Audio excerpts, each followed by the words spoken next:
Good morning दोस्तों, आप सभी का स्वागत है द स्टडी अड्डा पर। और आज हम देखेंगे द हिंदी साहित्यकार और उनकी प्रमुख रचनाएं। ये हमारे आने वाले जितने भी रेलवे के, सीटेट के, अपने लेखपाल, video, SSC, GD, UP SSC exam है, उनके लिए बहुत इंपॉर्टेंट है। तो आज हम इन सब को कवर करेंगे, हिंदी के जो साहित्यकार हैं और उनकी जो प्रमुख रचनाएं हैं। चलिए शुरू करते हैं। सबसे पहले एक मैसेज आपके लिए कि किसी के पैरों में गिरकर कामयाबी पाने के बदले अपने पैरों पर चलकर कुछ बनने की ठानो। तो हमें किसी और के बलबूते कामयाबी हासिल करने की बजाय अपनी मेहनत के दम पर कामयाबी हासिल करनी चाहिए। और यही हमारी सफलता, जो सफलता और जो खुशी हमें अपनी मेहनत से कामयाबी पाकर मिलेगी, वो किसी से अपनी कामयाबी किसी से पैरों में गिरकर या किसी से मांग करके नहीं मिल सकती। चलिए इसी विचार के साथ शुरू करते हैं साहित्यकार और उनकी प्रमुख रचनाओं के बारे में। सबसे पहले हैं कबीरदास। कबीरदास का जन्म 1425 में वाराणसी में हुआ। इनका पालन पोषण निसंतान जुलाहा दंपति नीरू और नीमा ने किया था। इनके गुरु रामानंद थे और इन्हें विद्यालय की शिक्षा बिल्कुल प्राप्त नहीं हुई थी, परंतु उस समय जो भी इन्होंने सीखा वो समाज से देख करके सीखा। और इनकी जो प्रमुख रचनाएं हैं, साखी, सबत, रेमनी शीर्षक वाली, वो सभी बीजक में संकलित हैं।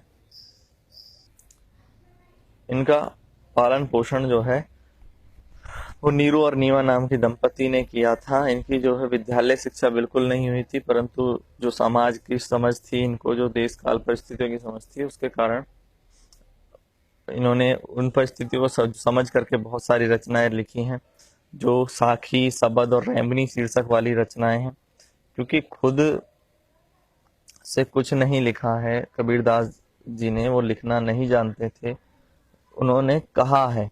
उन्होंने जो भी चीजें हैं वो समाज को बोल करके बताई हैं, लोगों को वो याद रहा और उनके शीर्षक याद रहे, साखी, सबद, रेमनी आदि। इन्हीं को बाद में संकलित करके बीजक में इकट्ठा कर दिया गया।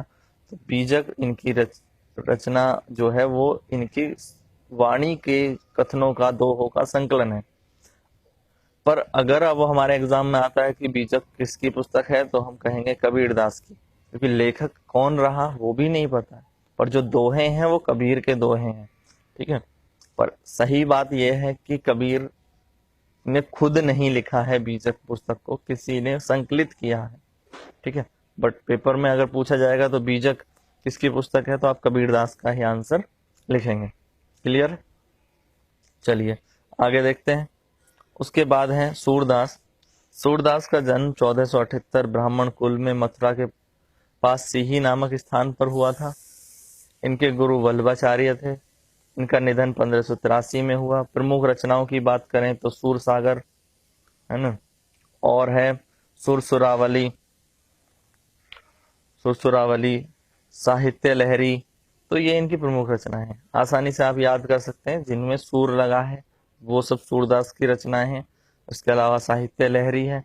ठीक है, भाषा कैसी थी? ब्रज भाषा में लिखा है। तो 2-3 बार अगर आप इन चीजों को रिवाइज करेंगे तो ये आपको अच्छे से याद हो जाएगा। ठीक है, ज्यादा ट्रिक वगैरह के चक्कर में मत पड़िएगा, सीधे सीधे याद करिएगा, हो जाएंगे। तुलसीदास का जन्म 1583 में चित्रकूट के राजपुर ग्राम में हुआ। ठीक है, इनकी माता का नाम तुलसी, पिता का नाम आत्माराम दुबे था। बचपन में इनका नाम राम डोला था। वही नरहरिदास इनके गुरु थे। और इनकी जो प्रमुख रचनाएं हैं उनकी अगर बात की जाए तो रामचरितमानस हो गया, आपको सब जानते हैं।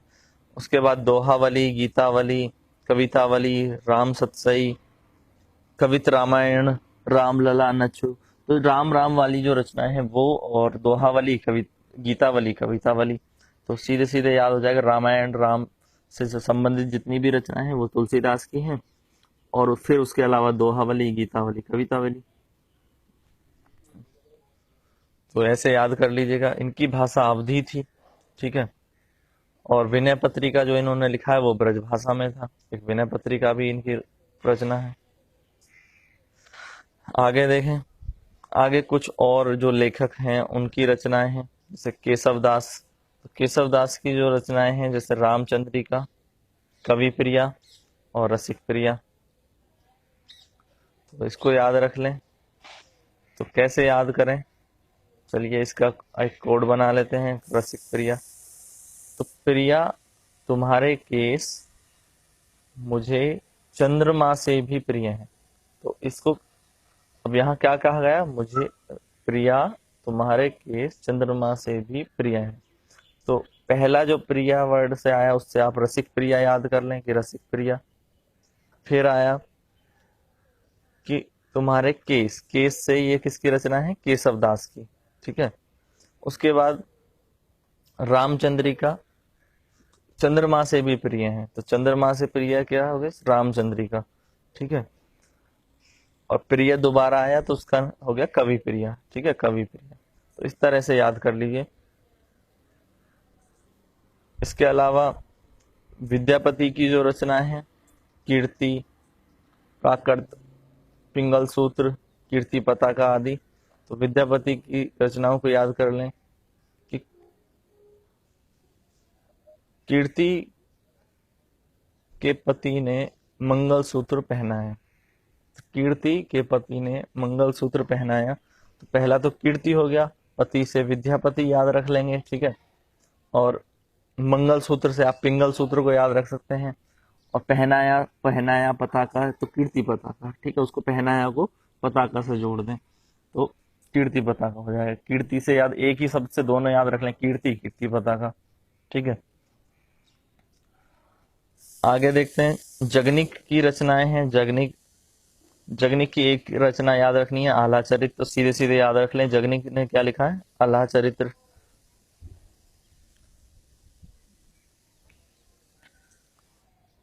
इसके बाद भूषण की जो रचनाएं हैं, शिवराज भूषण, भूषण जी की रचनाएं शिवराज भूषण, शिवा बावनी और छत्रसाल दशक। तो इनको आप ऐसे याद रखें कि जो छत्रपति शिवाजी थे, छत्रपति शिवाजी थे वो शिव के भक्त थे, ठीक है। और उनके ऊपर छत्रसाल एक आभूषण की तरह होता था। छत्रसाल एक वो होते हैं ना, छाता उपटा, तो छत्रसाल आभूषण की तरह होता, तो आभूषण हो गया भूषण, और छत्रसाल से छत्रसाल दशक उनकी पुस्तक। और शिव के भक्त थे तो शिवराज भूषण और शिवा बावनी। तो इस तरह से याद करके रख लें आप किसी भी कोड से, या सीधे सीधे याद रखना चाहें सीधे सीधे याद, कैसे भी याद होने चाहिए, बस मोटिव है हमारा, पेपर निकलना चाहिए। आप कैसे याद रखें वो आपके ऊपर है। भूषण की पुस्तक कौन कौन सी है, शिवराज भूषण, शिवा बावनी और छत्रसाल दशक। कुछ लोग तो ऐसे कोड बना करके याद कर लेते हैं, भूषण एस, शिवराज एस, छत्रसाल दशक, तो BSSC, जैसे भी आपको ठीक लगे, ठीक है। इसके बाद जगन्नाथ दास रत्नाकर, तो जगन्नाथ दास रत्नाकर की जो है वो है हिंडोला है, कलकासी है, उद्धव शतक, गंगा अवतरण, विष्णु लहरी। तो गंगा में लहरें देखकर उद्धव का, कल गंगा में लहरें देखकर उद्धव का मंडोला। तो कैसे याद करेंगे रत्नाकर की रचनाएं, कल गंगा में लहरें देखकर उद्धव का मंडोला। तो गंगा से, कल से कलकासी, कल से कलकासी।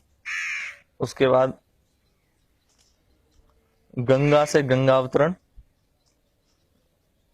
लहरों से विष्णु लहरी, उद्धव से उद्धव शतक, और डोला से हिंडोला। तो याद हो गए, कल गंगा में लहरें देखकर उद्धव का मंडोला। तो जगन्नाथ रत्नाकर की जो ये हैं, इनको इस तरह से याद कर सकते हैं। इसके बाद जो मुंशी इंसाअल्लाह खान की रचनाएं हैं, उनको याद करने के लिए क्या करेंगे कि मुंशी उदय, मुंशी उदय रानी की केतली के, रानी की केतली में चाय लाओ। तो मुंशी की उदय से उदयभान चरित्र हो गया, रानी की केतली से रानी केतकी की कहानी हो जाएगी, आराम से याद हो जाएंगे। मुंशी इल्ला खान की अल्लाह खान की 2 रचनाएं हैं, उदयभान चरित्र और रानी केतकी की कहानी। आगे देखें, इसके बाद लल्लू लाल जी की जो रचना है, प्रेम सागर, सिंहासन बत्तीसी और बेताल पच्चीसी। ठीक है, तो लल्लू लाल की जो रचनाएं हैं उन्हें याद रखें कि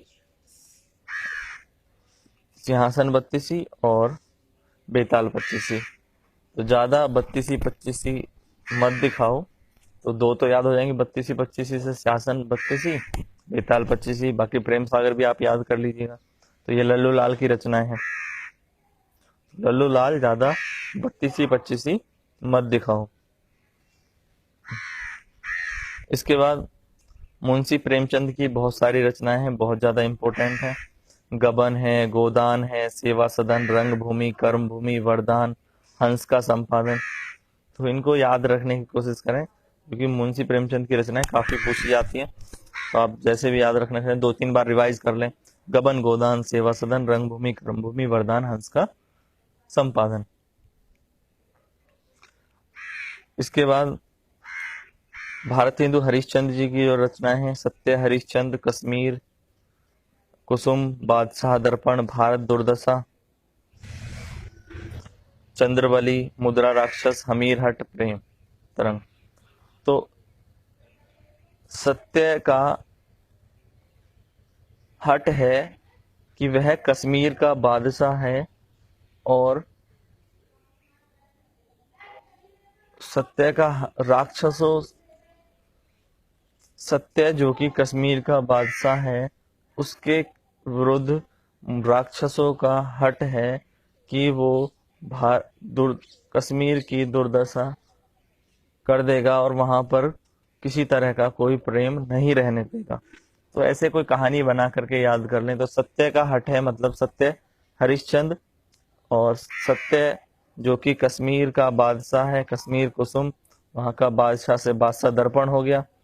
ठीक है, उसका हट है, तो हट से हमीर हट, और कि वो उस राक्षस से मुद्रा राक्षस हो जाएगा।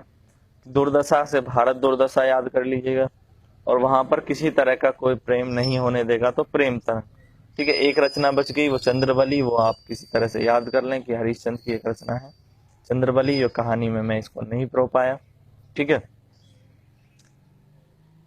आगे जो है फिर हमारे पास सुमित्रानंदन पंत जी की रचनाएं हैं। सुमित्रानंदन की बहुत सारी रचनाएं हैं, जैसे वीणा, ग्रंथि, युगांतर, चिदम्बरा, ज्योत्सना, उत्तरा, हार, अतिमा, युगपत, गुंजन, पल्लव, गाम्य। तो इनको याद रखने के लिए आप क्या करें, ऐसी ही कोई स्टोरी बना लें कि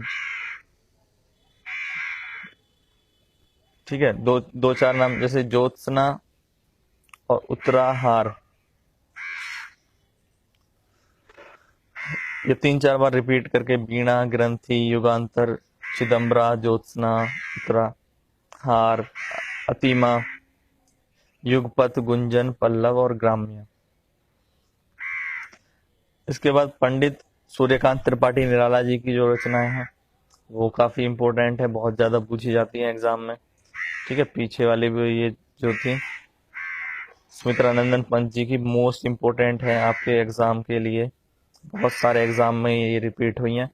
अभी हम इनके जो जीवन परिचय हैं वो कवर नहीं कर रहे हैं, वो बाद में कवर करेंगे, क्योंकि यहाँ इसमें केवल रचनाओं को मैंने कवर किया है मोस्ट। फिर एक वीडियो ऐसा भी कर लेंगे जिसमें इनका जन्म, मृत्यु और कुछ प्रमुख उपलब्धियां जो हैं उनको भी समेट लिया जाएगा। पर ज्यादातर जो पूछा जाता है इनकी रचना और इनके लेखक, तो इसलिए एक वीडियो सिर्फ रचना और लेखक पे बना दिया है, तो आप ये देख लें, बहुत इंपॉर्टेंट है। सूर्यकांत त्रिपाठी निराला जी ने लिखी तुलसीदास अनामिका, परिमल लिखा, अप्सरा, प्रभावती, ठीक है, चतुरी चमार, समन्वय, मतवाला, माधुरी, तो ये सब इनकी पुस्तकें हैं। ठीक है, तो याद कर लेंगे। तो अप्सरा, प्रभावती, माधुरी को तुलसीदास के साथ चतुर तरीके से समन्वय बनाकर चलना चाहिए। तो ये काफी सारी एक ही लाइन में अगर कवर हो जाती है, इस तरह से आप याद करते हैं। अप्सरा, प्रभावती, माधुरी, लड़कियों के नाम याद कर लें, आराम से हो जाते हैं।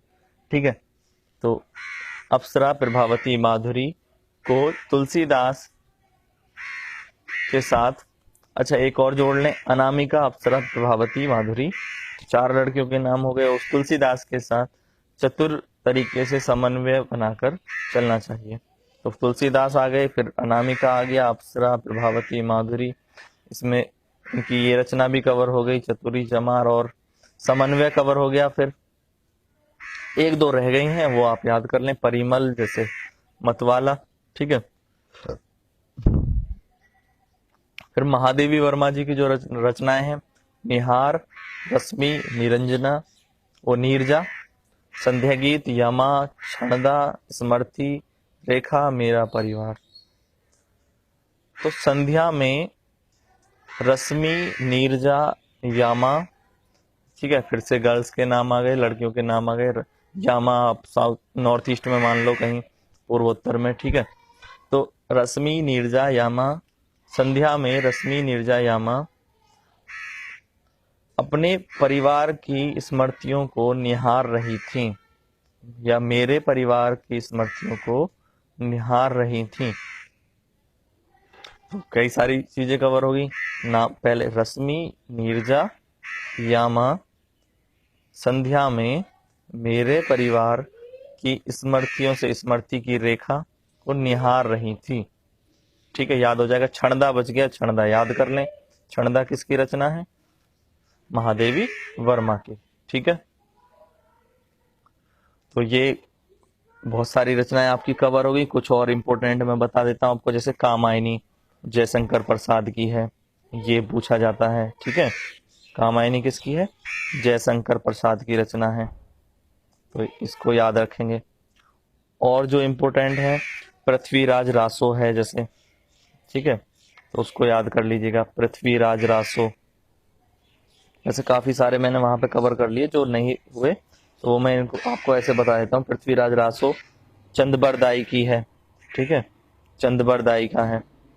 और अगर देखें तो अभी ये तो मैंने काफी सारे बता दिए आपको। एक अष्टाध्यायी है, अष्टाध्यायी किसने लिखा है? तो अष्टाध्यायी जो है ये पढ़नी की रचना है। ठीक है, तो पढ़नी की रचना है। और 2-3 और मैं बता देता हूँ, जैसे कादम्बरी है, तो कादम्बरी किसने लिखी है? ठीक है, इतिहास से संबंधित भी है कुछ। तो कादम्बरी को बाण भट्ट ने लिखा है। ये बहुत ज्यादा पूछे जाते हैं, इसीलिए मैं इनको अलग से रिपीट करा रहा हूँ। बाण भट्ट ने लिखी है कादम्बरी। गीतांजलि है ना, गीतांजलि आपको पता ही होगा। गीतांजलि किसने लिखा है? रविंद्रनाथ टैगोर ने। ठीक है, तो रविंद्रनाथ टैगोर की रचना है गीतांजलि। और भी कुछ प्रमुख रचनाएं हैं। ठीक है, तो काफी सारी तो हम कवर कर चुके हैं। तो इस तरह से आप प्रैक्टिस करते रहें। Thanks for watching. अगर वीडियो आपको पसंद आया तो लाइक जरूर करें, अपने दोस्तों से शेयर करें। चैनल द स्टडी अड्डा को सब्सक्राइब जरूर कर लें, और हमारे फेसबुक पेज द स्टडी अड्डा को भी लाइक करें, वहां पर भी आपको सारे अपडेट मिलते रहते हैं। ठीक है, थैंक यू फॉर वॉचिंग।